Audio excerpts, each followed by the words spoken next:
Jaya Radha Madhava Kunja Bihari Gopi Jana Ballabha Giridharidhari Yasodanandana Prajajana Ranjana Yamuna Tira Vanachari Jaya Radha Madhava Kunja Bihari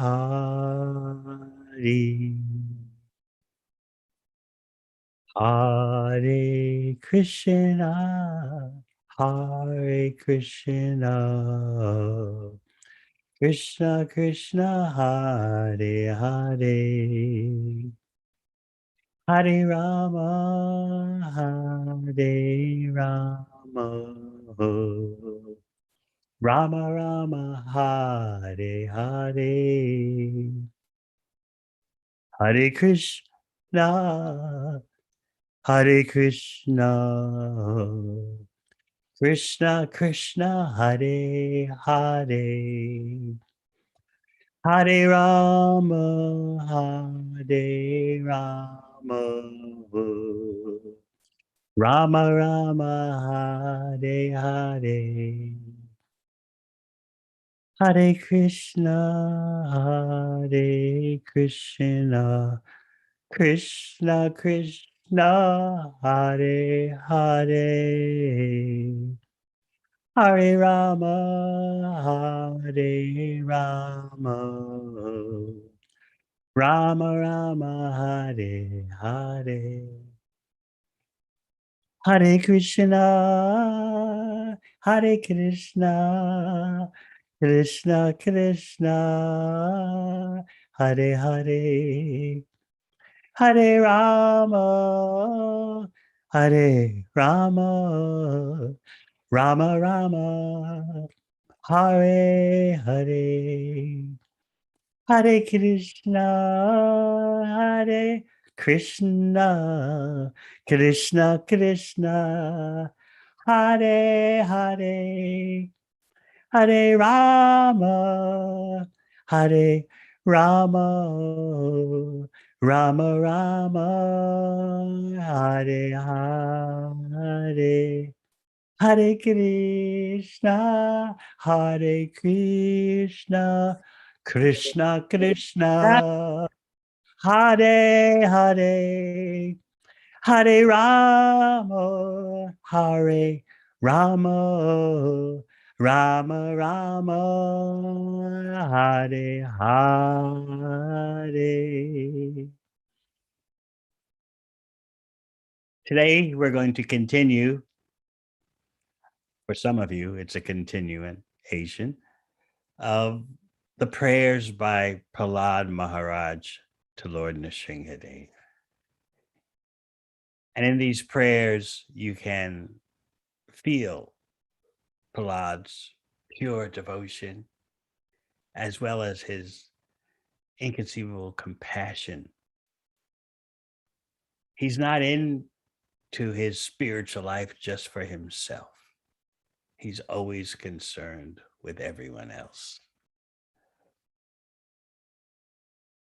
We're reading from the 7th canto, chapter 9, verse 42.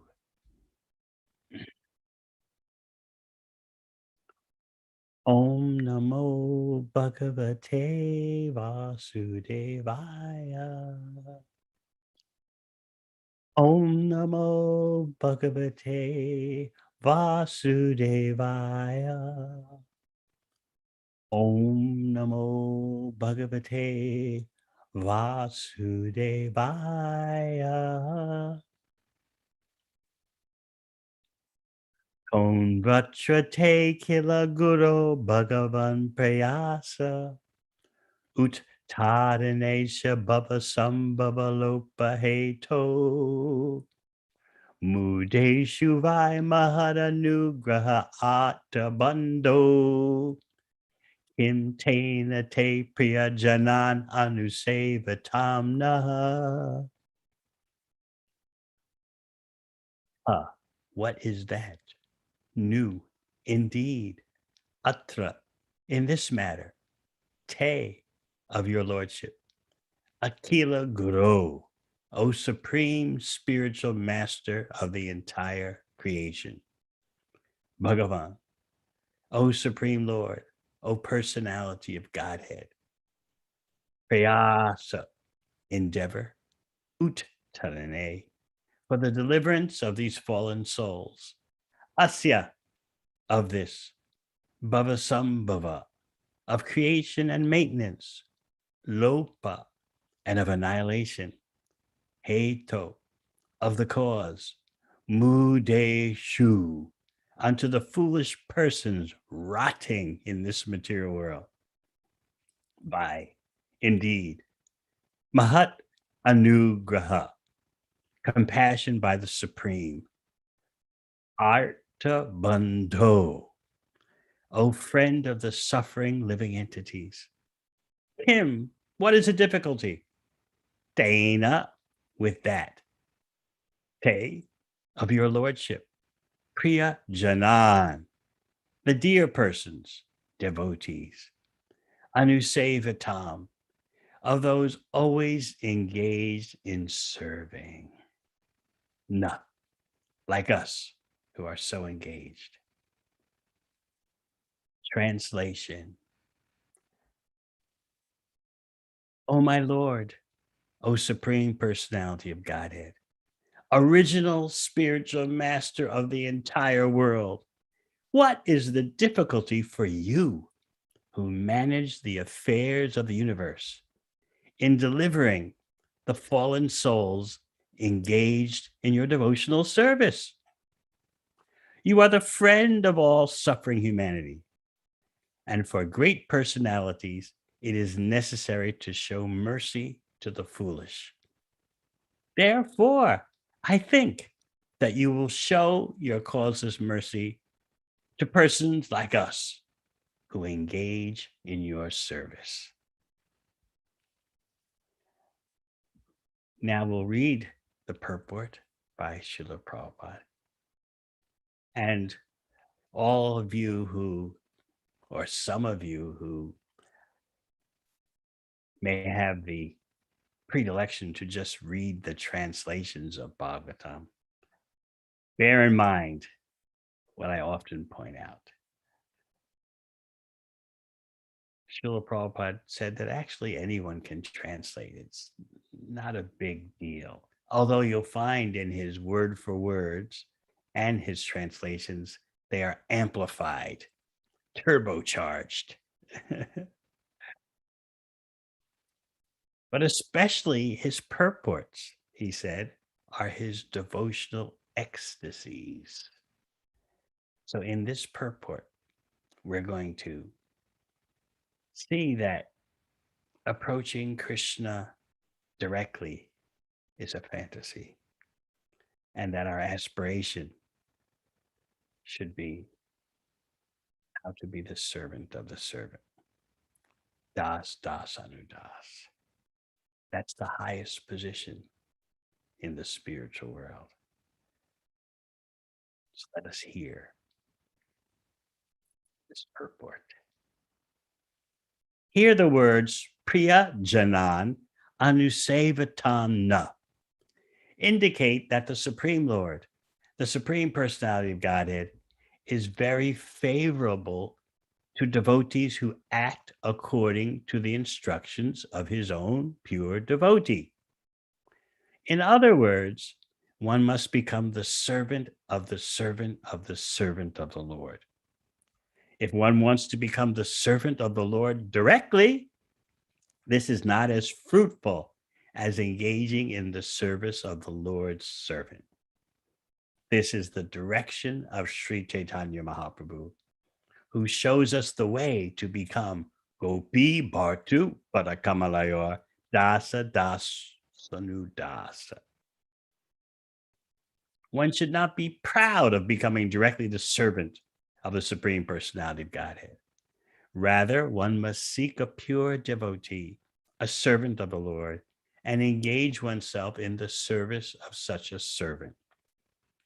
The more one becomes the servant of the servant, the more one becomes perfect in devotional service. This is also the injunction of Bhagavad Gita. Evam parampara praptam imam rajashayo vidu. One can understand the science of the Supreme Personality of Godhead simply by the parampara system. In this regard, Srila Narottam Das Thakur says, Tandara charana sevi bhakta sanevas.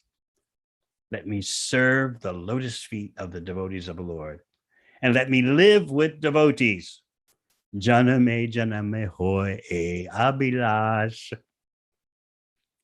Following Narottama Das Thakur, one should aspire to be a servant of the Lord's servant, life after life. Srila Bhaktivinoda Thakur also sings, Tumi Thakur, Toma Kukur, Bolia Jano More. Oh, my Lord, oh, Vaishnav, please consider me your dog. One must become the dog of a Vaishnava, a pure devotee, for a pure devotee can deliver Krishna without difficulty. Krishna se Toma, Krishna dite par. Krishna is the property of his pure devotee. And if we take shelter of a pure devotee, he can deliver Krishna very easily. Prahlad wants to engage in the service of a devotee, and therefore he prays to Krishna, my dear Lord, kindly give me the shelter of your very dear devotee, so that I may engage in his service, and you may then be pleased. Mad Bhakta Pujabhyadika. The Lord says, engaging in the service of my devotee is better than trying to engage in my devotional service. Another significant point in this verse is that by devotional service, Prahlad Maharaj does not want to benefit alone. Rather, he prays to the Lord that all of us fallen souls in this material world may, by the grace of the Lord, engage in the service of his servant and thus be delivered. The grace of the Lord is not at all difficult for the Lord to bestow, and thus Prahlad Maharaj wants to save the whole world by spreading Krishna consciousness.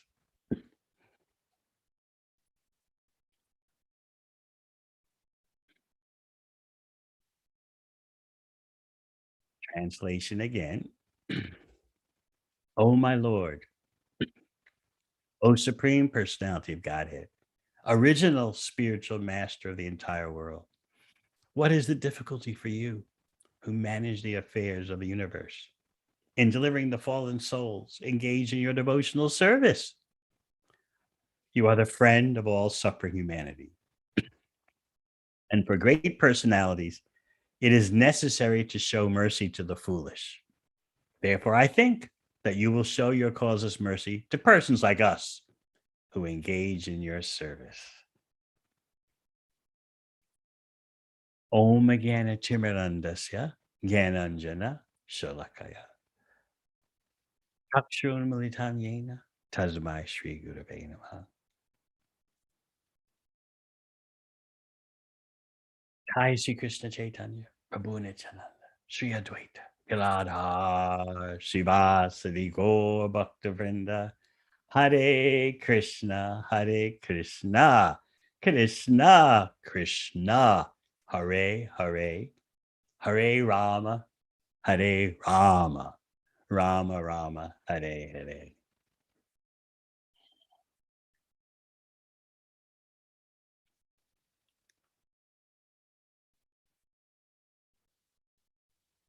Prahlad is pointing out that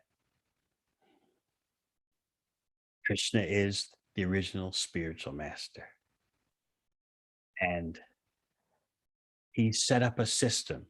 Krishna has set up a system that you reconnect to him through his servants.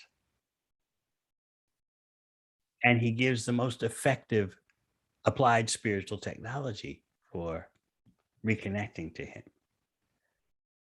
That is by our becoming servant of the servant of the servant. This, as I've explained in previous weeks, this principle seems counterintuitive for those of us who are in this material world because we want to be the master, the controller, the enjoyer.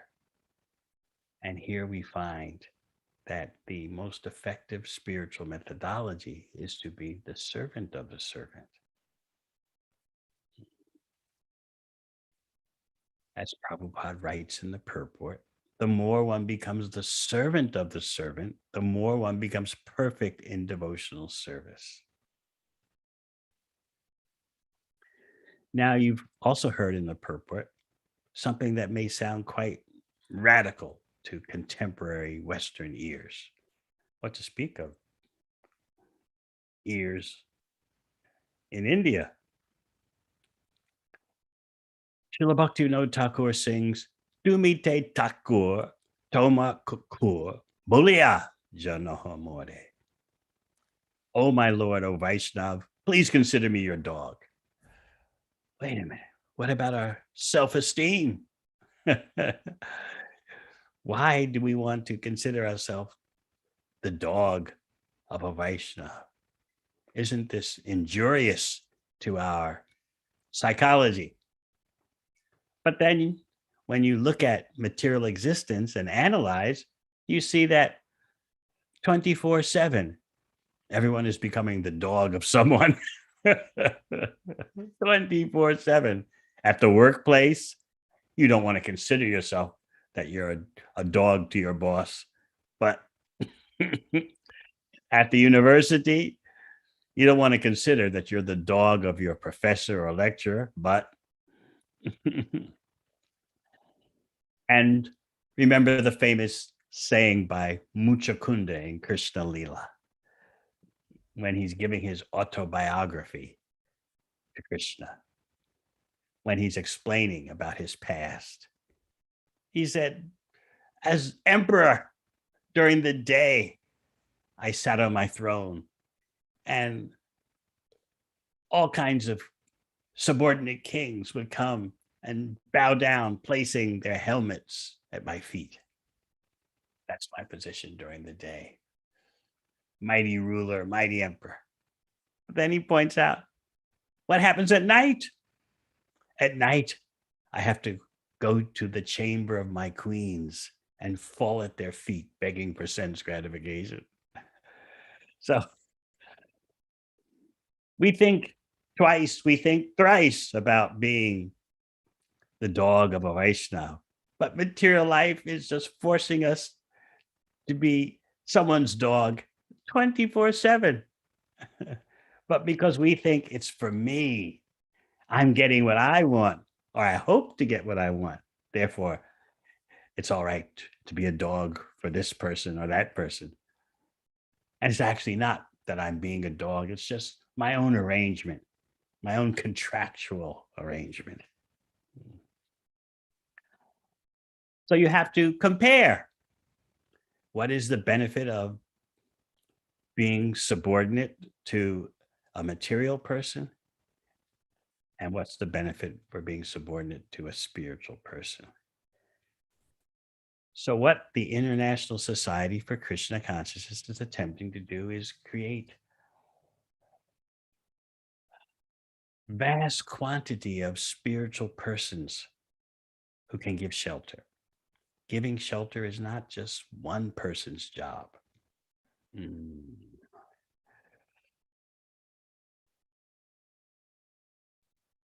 Krishna is the original spiritual master, and it is his desire, and especially it's his desire as expressed by Sri Chaitanya Mahaprabhu, who is Krishna himself, that everyone learn the science of Krishna.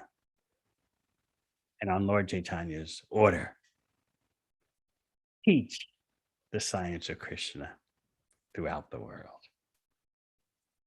And as I often remind you, this instruction of Chaitanya Mahaprabhu is the same as Lord Krishna saying at the end of Bhagavad Gita, Sarva Dharmam Prajaja Mahamekam Sharanam Braja. Abandon all varieties of what you think is Dharma, religion, and just do what I say. Chaitanya Mahaprabhu is Krishna saying the same thing. Wherever you go, whomever you meet, teach the science of Krishna on my order. Don't mute it. Hare Krishna. So Prahlad is pointing out, my dear Lord, you manage the affairs of the universe. So there's no difficulty for you to deliver fallen souls. You're in charge of the creation, the maintenance, and the annihilation indirectly. So how can there be any hiccup? How can there be any barrier to your being the friend of all suffering humanity? I think you'll show your causeless mercy to persons like us. Prahlad's putting himself in the category of the conditioned souls. Yes.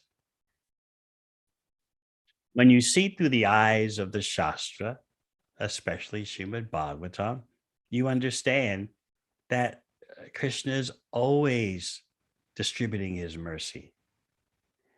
And we are always refusing it.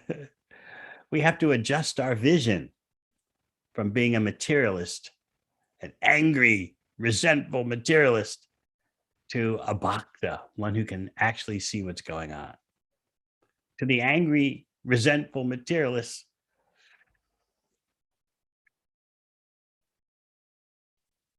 for such a person, there's the attitude. Why is the world the way it is?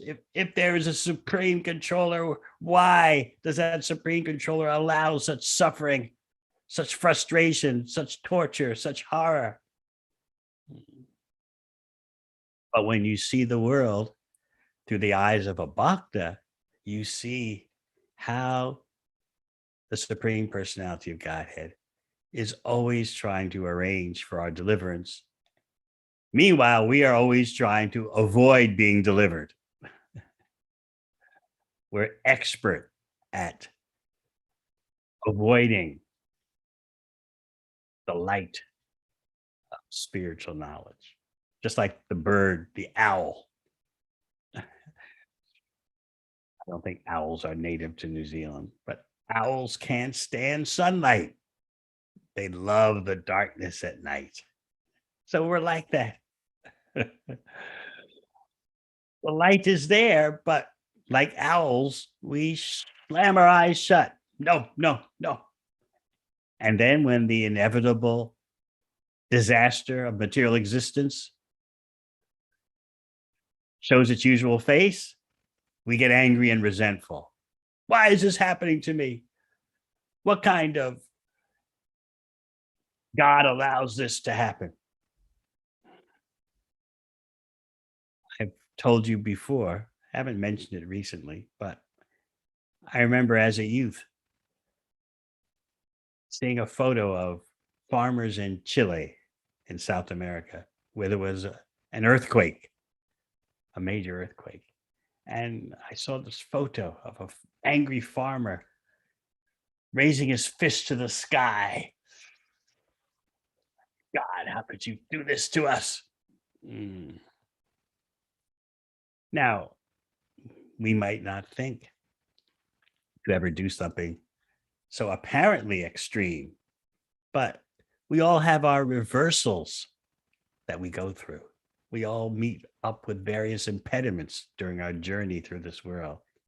And sometimes it's difficult to check the resentment that rises within us, especially if we think, I've been serving Krishna so nicely. Why did this happen? Why did that happen? We have this tendency. Mm, Remember from the Bhagavatam, Hiranyakashipu, Prahlad's father, mm, angry about how Vishnu killed his brother Hiranyaksha. And Hiranyakashipu would, thinking he's looking upward to Vaikuntha, the residence of Vishnu, he would glance upward with such anger in his vision that the sky would start smoking. We'd probably try to do that if we could. Mercy is always coming and we're always dodging it. That's the proper way to see. So Prahlad is saying there's no difficulty for the Supreme Personality Godhead to handle the situation of the fallen souls. After all, the Supreme Personality Godhead manages the affairs of the universe. So, what's going on then? Prahlad is putting the burden on us. We should become the servant of a servant and engage in Krishna's service in that way. Remember the prayers Srila Prabhupada wrote upon arriving in the USA? He wrote, he's writing to Krishna, by your will, the conditioned souls are in Maya. Therefore, you can, if you want, bring them out of Maya. So I'm appealing to you. Please do that. The devotee is appealing to the Supreme Personality Godhead. Please bring them out of Maya. By your power, they've entered into Maya because of their own desire. You're just fulfilling their desire. So now, please allow the opposite to happen. Let them come out of Maya.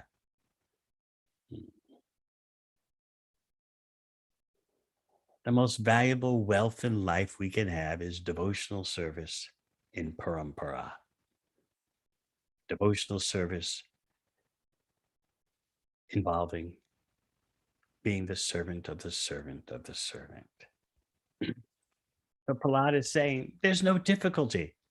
And indeed, Lord Chaitanya explained that to Vasudev Dutt. You remember in Chaitanya Charitamrita, Vasudev Dutt presented his request to Mahaprabhu. I want to take upon myself all the sinful reactions of everyone in the universe. Let them all go back to Godhead, and I'll take upon myself their suffering. This is an inconceivably impressive desire. And what was Mahaprabhu's response? He said, my dear Vasudev Dutt, do you think it's such a difficult task for the Supreme Lord to liberate everyone in just one tiny universe? All the universes are so tiny.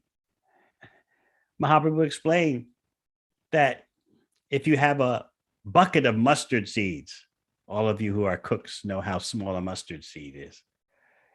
If from the bucket of mustard seeds, one falls out, one little mustard seed falls out, does anyone notice?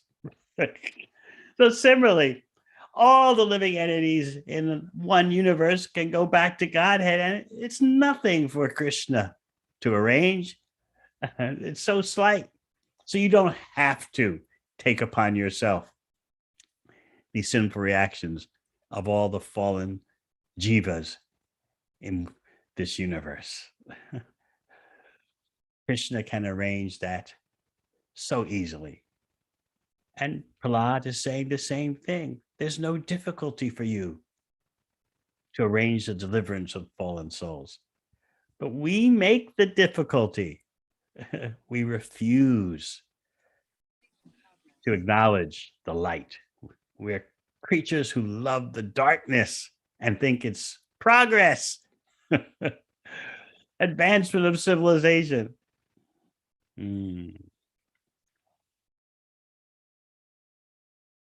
So let us consider deeply Prahlad's point.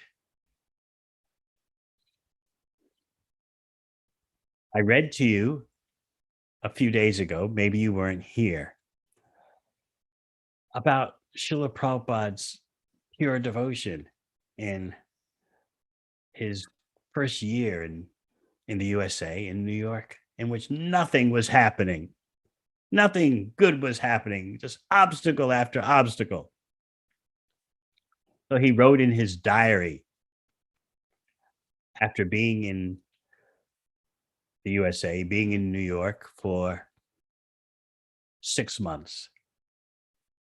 He was celebrating Gaur Purnima alone.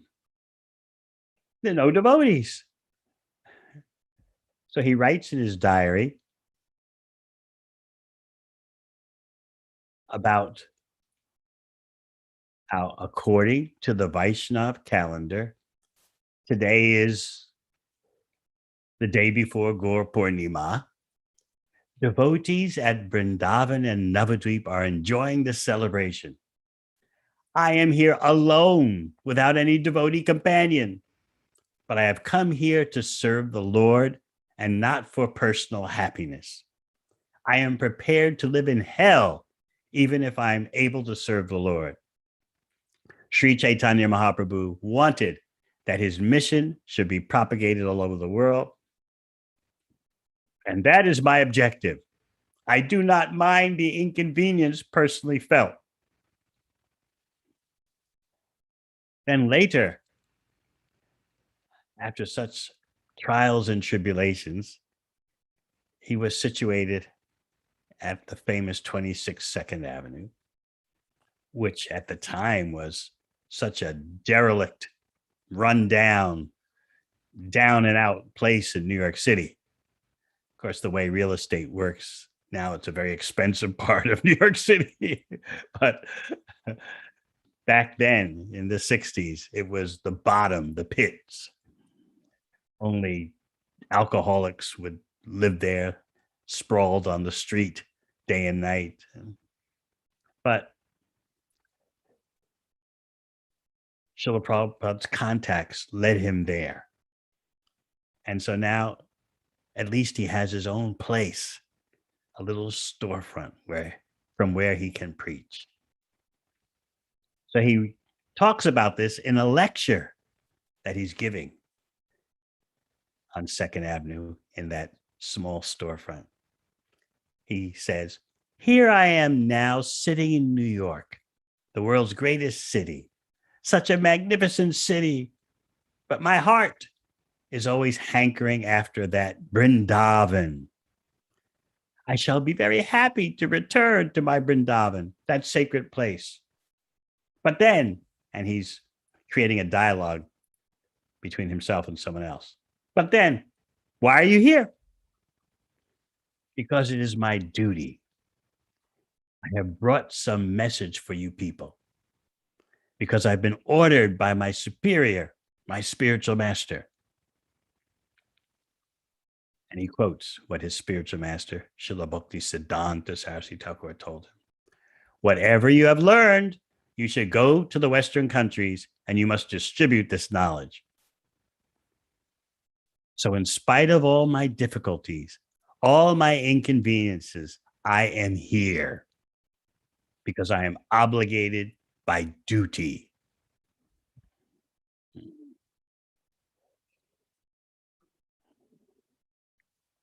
Such compassion is so far beyond us. And this is what is stored in our parampara.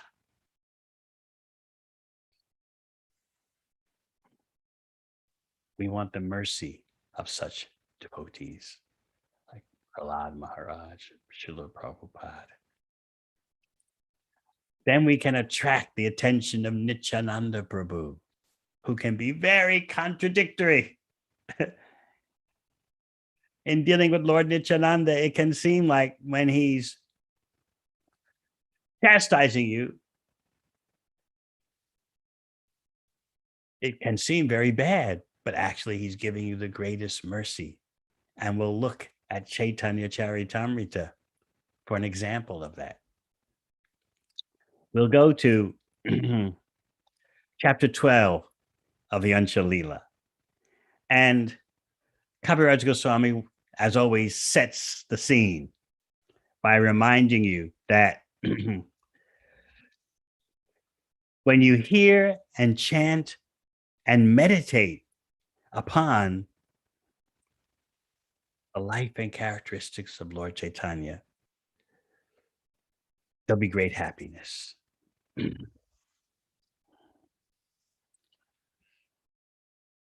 He offers, of course, his obeisances to Mahaprabhu, to Nityananda, to Advaita Acharya, and to all the devotees, Gaur Bhakta Vrinda,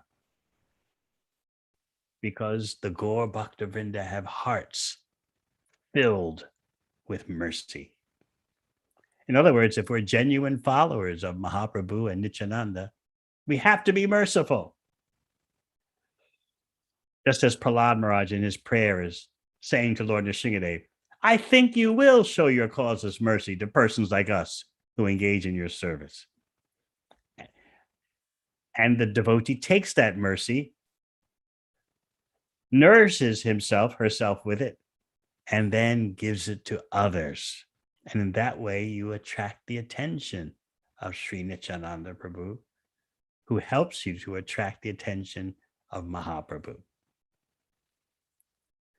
So we're going to deal with Navadvip and the journey of the Navadvip Vasis, the annual journey to Puri.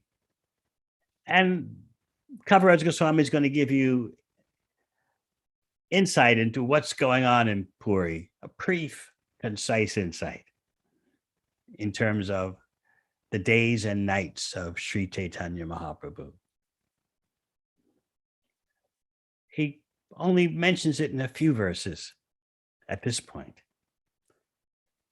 this chapter, but it's enough to cause you to meditate endlessly. He writes, the mind of Sri Chaitanya Mahaprabhu was always morose because of a continuously manifested feeling of separation from Krishna. This separation from Krishna, Viraha Bhava, is the crest jewel of the parampara. You may recall in the Krishna book, Prabhupada writes that it's the duty of those in the parampara to enrich their disciples with feelings of separation from Krishna. So therefore, don't rush through these verses in Chaitanya Charitamrita thinking they'll never apply to you. You'll never know the slightest of what these verses are about. By reading, as you serve, as you execute practical devotional service, these verses penetrate deeper and deeper into your consciousness. So this feeling of separation of Sri Chaitanya Mahaprabhu becomes such a dominant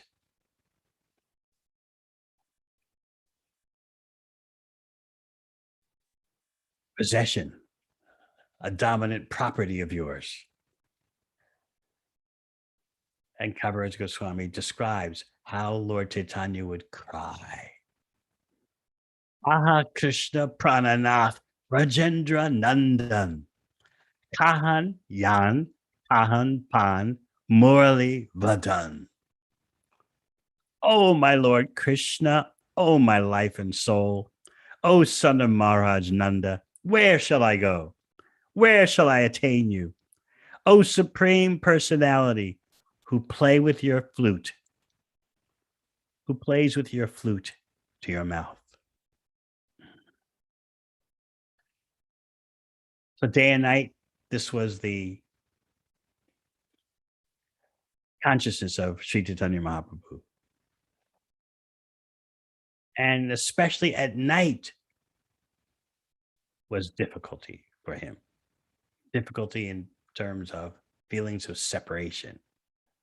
But those are not material difficulties. Those are the acute difficulties of the highest stage of spiritual bliss.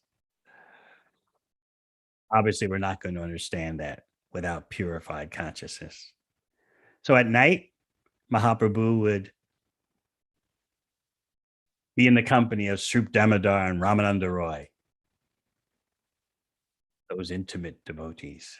And there he would pour out his heart in separation from Krishna.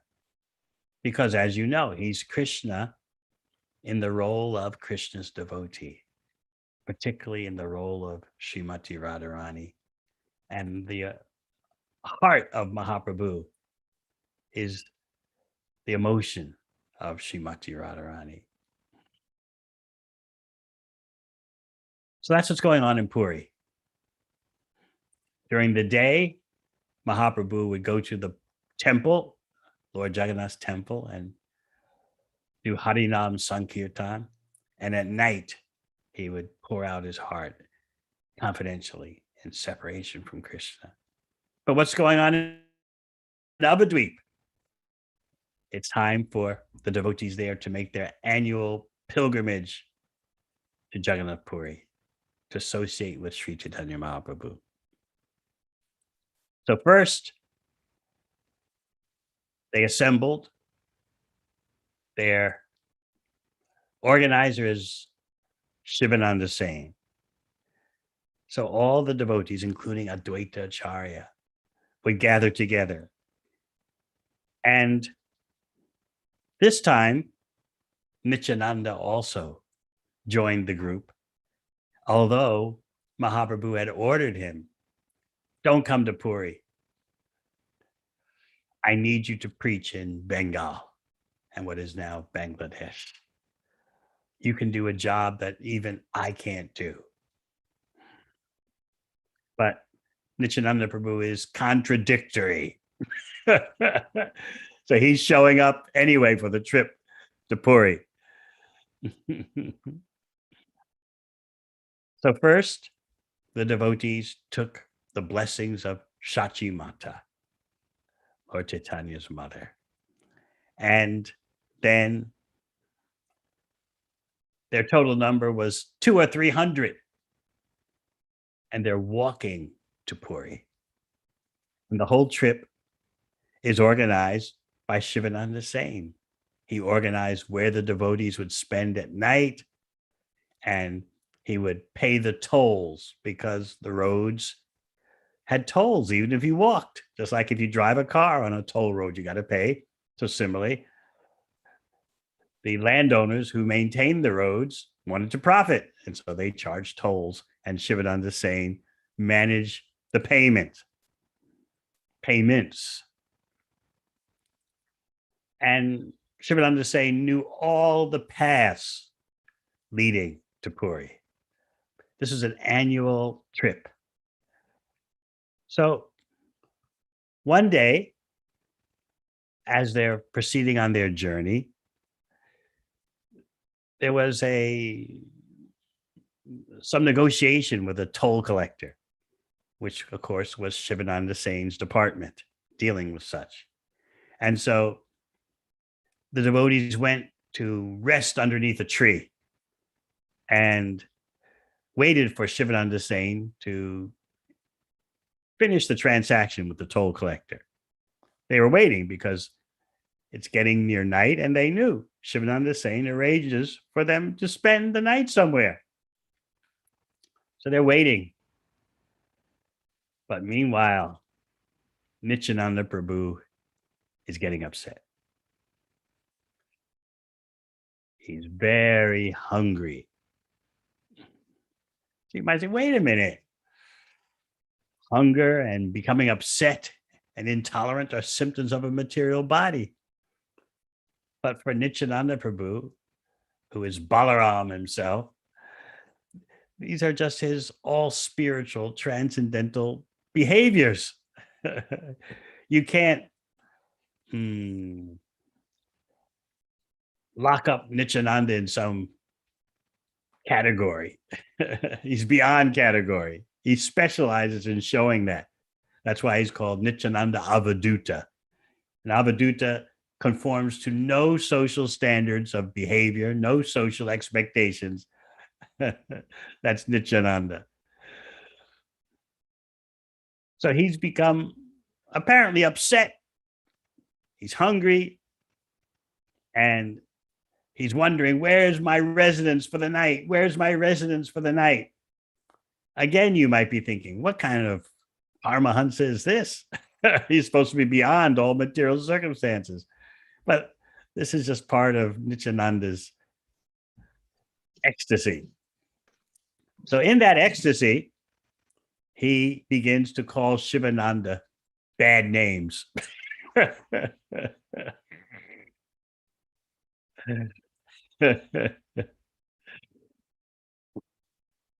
Not only did he call him bad names, but he goes even further. He says, Shivananda Sain has not arranged for my residence. So, and I'm so hungry I could die. Therefore, because he hasn't come, I curse his 3 sons to die. Is he for real?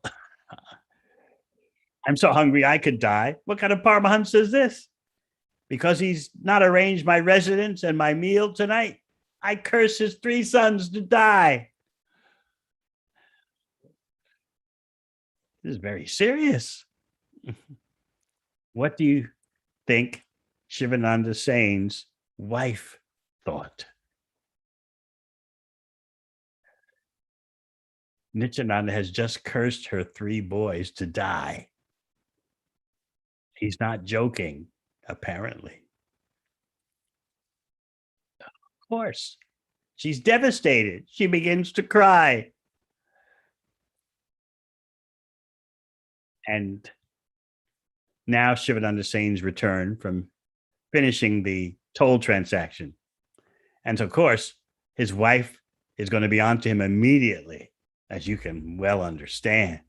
She's crying, telling him, Lord Nityananda has cursed our sons to die because his quarters haven't been provided. What was Shivananda Sain's response? It'd be hard for you to swallow this. He replies, you crazy woman, why are you needlessly crying? Let my 3 sons die for all the inconvenience we've caused Nityananda Prabhu. Is this for real? But what you're hearing is the supremacy of bhakti. Shivananda Sain means that. He knows bhakti is beyond birth and death, beyond the coming and going of the body. And he knows that Nityananda Prabhu's pleasure is the everything. We have to think about this. It's a pastime, a leela that requires deep thought. Can we ever say such a thing? Let my 3 sons die for all the inconvenience we've caused Nityananda Prabhu.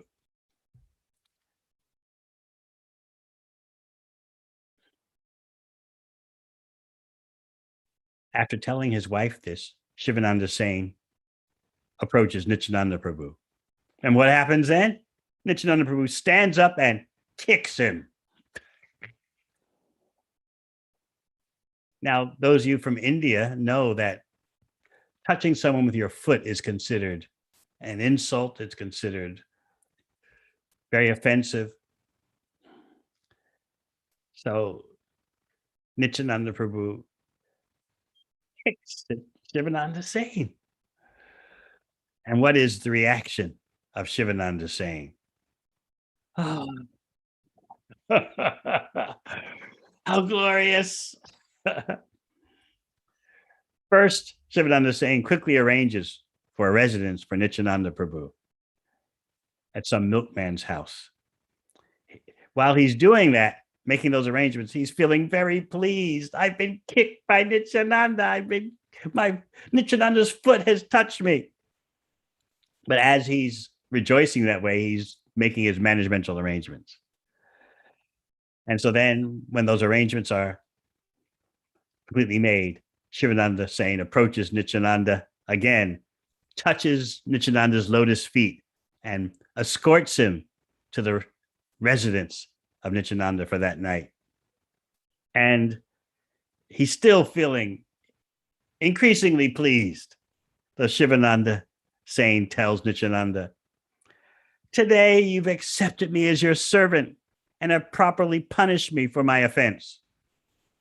My dear Lord, your chastising me is your causeless mercy. Who within the three worlds could understand your real character? And he starts talking about the Chadana Renu, the dust from the lotus feet of Nityananda. Nitai Pada Kamala, Koti Chandra Shushitala. The lotus feet of Lord Nityananda, more soothing than millions of moons. Shivananda Sain says that even Brahma cannot attain the dust of your lotus feet. Yet my wretched body has been touched by your lotus feet. Therefore, Shivananda Sain goes on, everything in my life is successful today.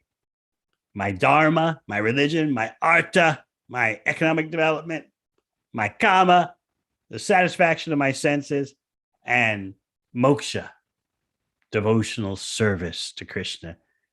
It's all successful today because I've been touched by the lotus feet of Nityananda.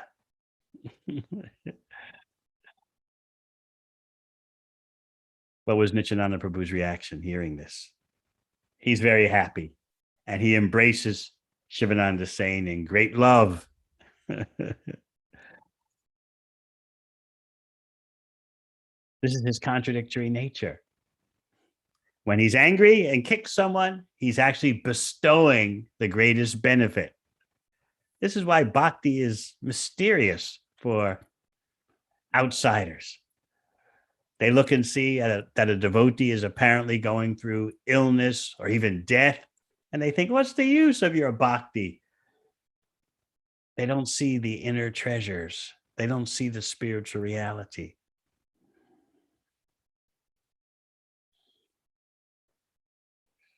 Shivananda Sain understood. I am receiving the greatest mercy, although externally it looks like I've been insulted. I've been kicked, touched by someone's foot. My sons have been cursed to die. But he's seeing what's really going on. And Nityananda is so pleased by Shivananda Sain's vision. And by the way, in case you're wondering, the three sons didn't die. Naturally, mothers would be concerned. Okay, Maharaj, yes, that sounds great, but what about those three boys? Mm. So, continuing about the glories of devotees, I've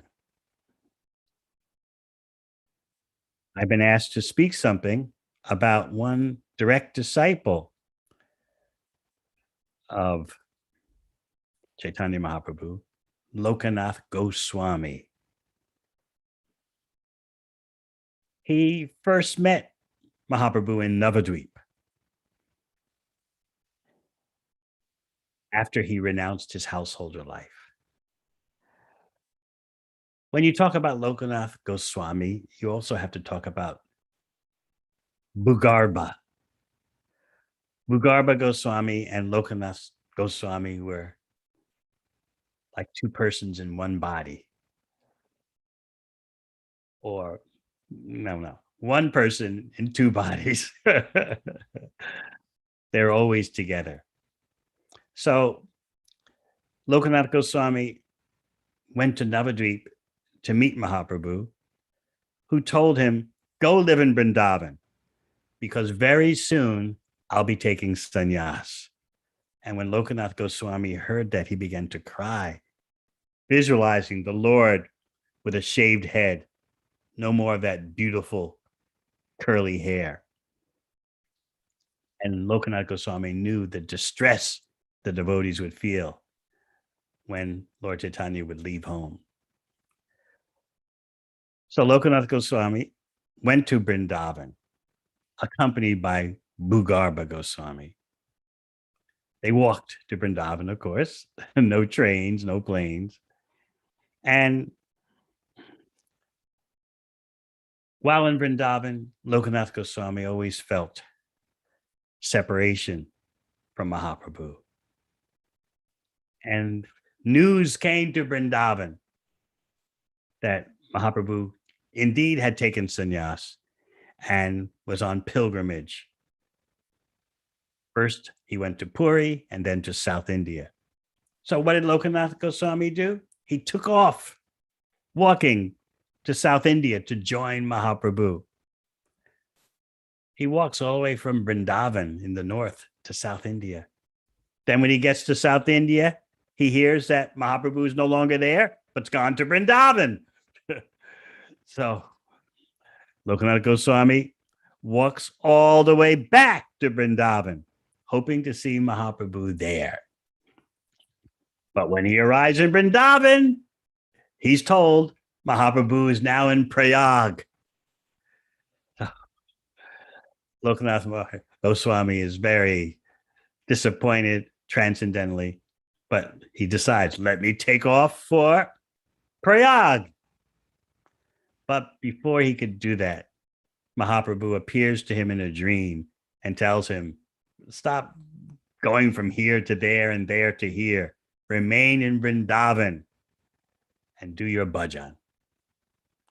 And soon thereafter, Rupa, Sanatan, Gopal Bhatt Goswamis, and others of that caliber arrived in Braj to live.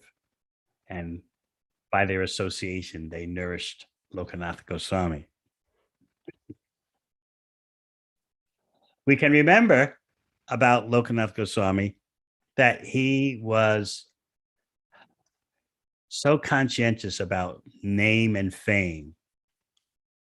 He didn't want his name recorded in Chaitanya Charitamrita. That's why you don't read about him in Chaitanya Charitamrita. There are no descriptions of his presence, even though he's a direct disciple of Mahaprabhu. He told Krishnadas Kaviraj Goswami, don't write about me in your book. So you only see mention of his name briefly, but nothing more. This is very interesting because so many of our acharyas have pointed out that renouncing the desire for fame, appreciation, acclaim is more difficult than giving up lust. If you successfully tolerated the whiplashes of lust, still you've got to deal with the desire for appreciation, acclaim, prestige. Even though you're not living a material life, you think, I deserve fame and acclaim and appreciation because of my spiritual attainments. This is the hardest to give up. And therefore, Lokanath Goswami told Kaviraj Goswami, I forbid you to mention anything about me in your book. Lokanath Goswami is famous for his Radhavino deity, and he's also famous for having only one disciple, Narottam Das Thakur. Lokanath Goswami had taken a vow, I will not initiate any disciples. But Narottam Das had also made a vow that I will take initiation from no one except Lokanath Goswami. So what's going to happen here? Both were firm, Narottam Das and Lokanath Goswami. So Narottam Das Thakur made a plan. He found the place where Lokanath Goswami would pass stool.